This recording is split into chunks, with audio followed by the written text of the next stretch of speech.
Hello and welcome to On Location Podcast. My name is Anne Bugwa, and today we are coming to you live from the Marriott Kigali Hotel at the Rwanda National Seed Congress, the second edition. And today we are joined by Godwin Lemgo, who is here from Bayer, and we'll let you introduce yourself and tell us more about what you do. All right, thank you, Anne. Hi, my name is Godwin Lemgo, as you mentioned. I work with Bayer Crop Science. I'm based in Nairobi, Kenya, and I'm responsible for the regulatory scientific affairs function.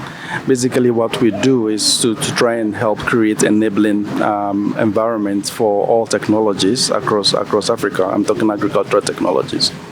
So I work on policies, and then I work on partnerships, and I try to bring key stakeholders together to be able to create that kind of enabling environment where some of these technologies can make their way successfully to the hands of the farmer. So very nice meeting you. Thank you. Some of the questions that I'm coming on from these discussions that we've been having today, I'm going to come with those questions, and feel free to expound more. First of all, how do we increase awareness among farmers when it comes to GMO products?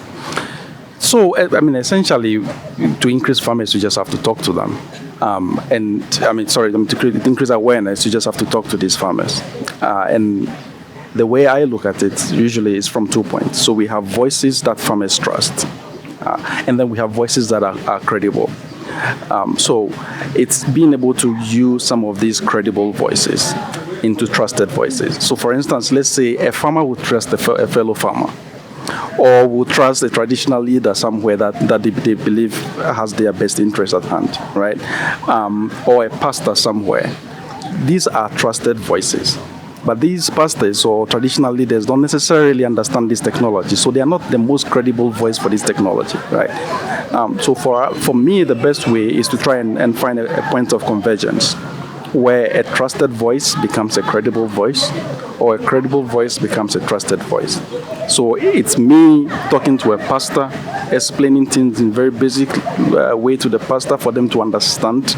And if they believe what I'm saying, then they can talk to their constituent, which is the farmer. Or talking to a traditional leader, trying to break these things down for them.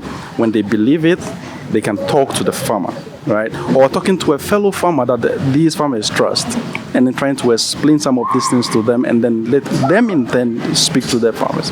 So when you're able to channel your messaging through some of those trusted voices, we've been able to reach a number of these farmers on the ground. So it's more of grassroots mobilization using some of these trusted voices. Okay, thank you. Next question is, which kind of measures are necessary to create an enabling environment for private sectors to invest in the seed industry?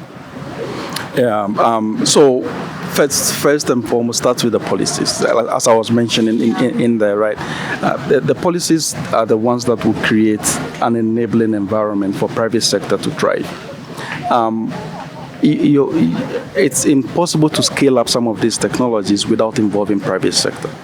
But private sector, they're looking for very small incentives here and there to be able to invest in this area, right? We look for policies that are enabling. For instance, they spoke about the biosafety law. The biosafety law is the overarching law that controls what you do or do not do with GMOs in a country like Rwanda. Right. Now, this biosafety law needs to set key principles that are enabling. A lot of the time we have biosafety laws that are very restrictive. When a law is very restrictive, private sector does not like to work with that kind of law. So if you have a law that is enabling, it's not just to allow anything into the country, it's to empower a regulatory agency to be able to ensure that they undertake due diligence such that when a product goes through that regulatory process, the consumer or the customer can trust that it is safe, right? That kind of system where the law creates an agency that regulates this, it provides predictability for private sector. So I know that when I bring my technology, there is an authority that can look at my technology. They can review it and decide whether or not they want to make it available to the farmer. That predictability is very important. The next one is infrastructure. Seed business requires infrastructural support. It's not just having a policy on biosafety or on biotech. It's actually having infrastructure on the ground such that if I come to Rwanda and I want to deploy biotech to farmers, that I would be able to actually produce the biotech seed. We've seen, like I mentioned, in some countries where, yes, the policy is enabling, you've been able to get an approval for your product, but when you go on the ground to produce seed, such that the farmer can have seed to actually grow, you are not able to do that because the infrastructure to produce seed is just simply not there. So that infrastructure support, it's going to be very, very important. The third is that institutional support. An example is what I mentioned about a lot of green colors on the African map, but not a lot of adoption. If you don't have institutional support, right, you need institutions that have capacity, that are independent, that are able to look into this technology. It's a very controversial technology. I would be the first to admit that, which means that you need systems that are robust enough such that when something goes through that system, a consumer is comfortable knowing that some regulatory body that I trust has actually looked and vetted this product and have proven them to be safe for me to use. So those are the kind of enabling systems that private sector looks. But at the end of the day, one other important point is being able to protect IP, intellectual property. Right? If I am going to bring such a technology into a country, I want to be sure that that technology is protected. My intellectual property is protected. All right? It's a very resource-intensive technology to develop. Now, if private sector puts that amount of resources into developing that product, and they bring it into a country and that product is not protected, then there is no incentive for that private sector to actually come in there with that product. Right? So if we have some of these enabling policies in place, I think private sector with the right resource in terms of for financial incentives, we would be able to deploy these products to the farmers. You mentioned policies that are sometimes not favorable for the private sector to come in. Yeah. Could you mention one that is maybe that stands out? Yeah. So, for instance, and maybe Rwanda is not a good example for this, Yeah. but when you go to other countries, when they put a policy together, we have what we call strict liability clauses in there, right? It means that when I bring a technology into that country, and if someone doesn't like this technology, goes to demonstrate and destroy somebody else's property, I am responsible for that, Yeah. right? It's that kind of strict liability clauses are very difficult for private sector to comply because you have no control. When the technology is out there, it means anything that happens, even if it's not your responsibility, you are held responsible for that, right? So what we look for is fault-based liability. It means that if my technology actually causes a certain damage, you should hold me responsible, knowing that if I am negligent, right? Whoever is negligent, you hold that person responsible, not sweeping and broad. Another one is what we call confidential business protection. I think someone alluded to that during the meeting today. There's a lot of, like I said, intellectual property that, proprietary data that goes into you actually deploying this technology in any country. That proprietary data needs to be protected, right? Now, if I come to a country and there is no protection for confidential business information, which is that proprietary data, it's not about safety. This is just my business relevant information that if you don't protect it, it means someone who has not invested in the development of this product can just take this information and go and develop a whole new business for themselves, right? So that kind of protection in some countries is just simply missing. Right? If I listened to the presentation they made on the Rwanda biosafety law, you can clearly see that fault-based liability is there. There's the protection for confidential business. These are some of the key things that a private sector looks out for to determine whether or not a policy is enabling enough for them to invest in. Thank you. And how does the private sector find a common ground? This is something that you mentioned earlier of dealing with organic and GMO products. Yeah, of not having to choose. Is it one? You have to stand on one side and not engage with the other. So how do you find a common ground? Yeah, and this is for me a really challenging topic. I feel it should not be an either or, right? We live in a world where we have multiple technologies coexisting, right? Some people prefer analog, others prefer digital, right? I prefer this phone, I prefer that phone, right? I like this car because of these technologies, you like that car, right? I want automatic, someone wants manual.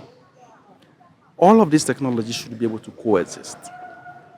And it shouldn't be different for agriculture, right? You like organic, just for sake of argument. Yes. You like organic. I don't have money to afford organic, so I'm not really picky. I just want cheap food, right? It shouldn't be that because you want organic, people shouldn't have access to any other technology. So the basic argument we're making is grow organic. Okay, there are a lot of people out there that want organic food because they perceive it to be safer. Not necessarily the truth, but that's the perception out there. Some people perceive organic to be safer than all the other conventional technologies. And so there's a constituent that like that. So grow it for them. Where it becomes challenging is when people start using organic as a standard, for which reason no other agricultural technology should exist. Right? And that's why we keep saying it shouldn't be an either or. And as industry, as Bayer, we invest in organic as well. We have products for the organic market. We have products for the conventional market, right? So our point has always been, you want organic, that's fine. That's your choice. Go ahead and grow organic. Give it to the customers who are actually demanding these products from you. But don't stop others from using other technologies like biotech, right? I prefer biotech because it would yield more for me. It will give me cleaner fields. It will give me safer products.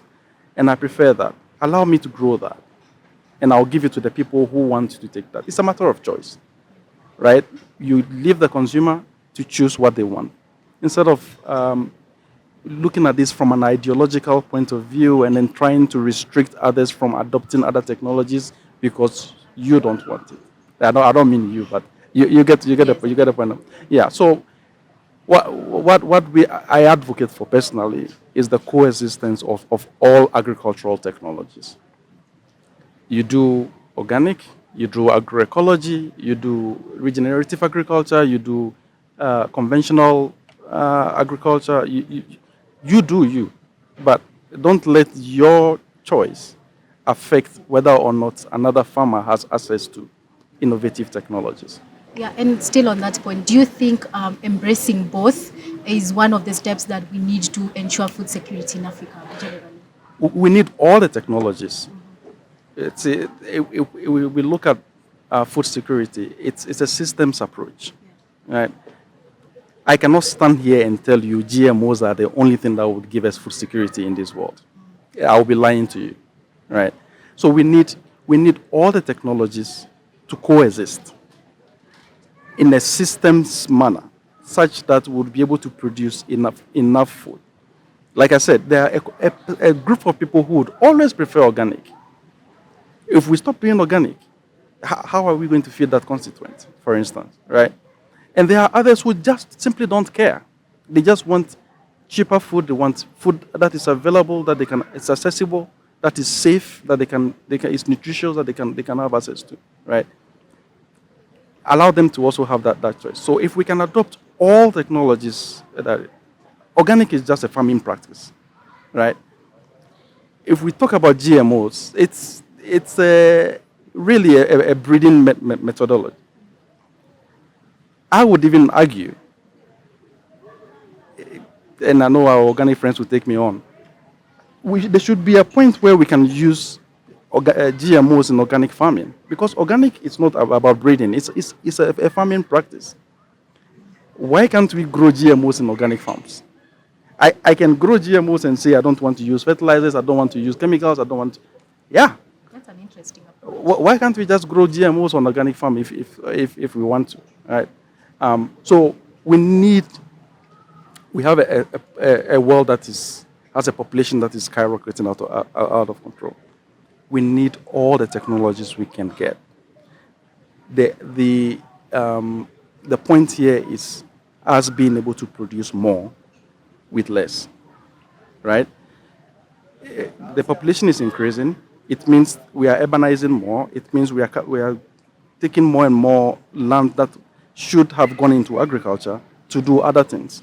So we are shrinking the land available for food production. So we need technologies that can help us to produce more food on the same amount of land or less. Organic doesn't necessarily do that, right? Because the yields are low, you have to cultivate large amounts of fields to be able to get the same amount of yield. But that's fine. That's their choice, right? But add other technologies that can actually help us to complement that, such that we can produce more with less and have more food to feed a growing population. Okay, thank you. Lastly, when we look at the value chain where seeds are concerned, what are some of the challenges that you experience, and how do you address them to ensure that when the seed is getting to the farmer, it still has that quality when it left the producer? So, yeah, I think that where all of this starts is seed certification. So if there are seed systems that ensure that the seed you give to the farmer is of the quality that you claim it to be, right? And that's in one part the responsibility of the regulatory system or government regulators that look at that, but it's also the responsibility of us, those who are actually producing this seed. And it starts with the quality standard that we set for ourselves, right? So you set a certain quality standard and you produce seeds to that standard. And then you do all the testing internally to make sure that you have the specific standard that you want, right? And then you utilize the value chain to be able to trace how you get this seed to the farmer. But at the end of the day, it's all about the quality of the seed, right? It's you having that high standard, that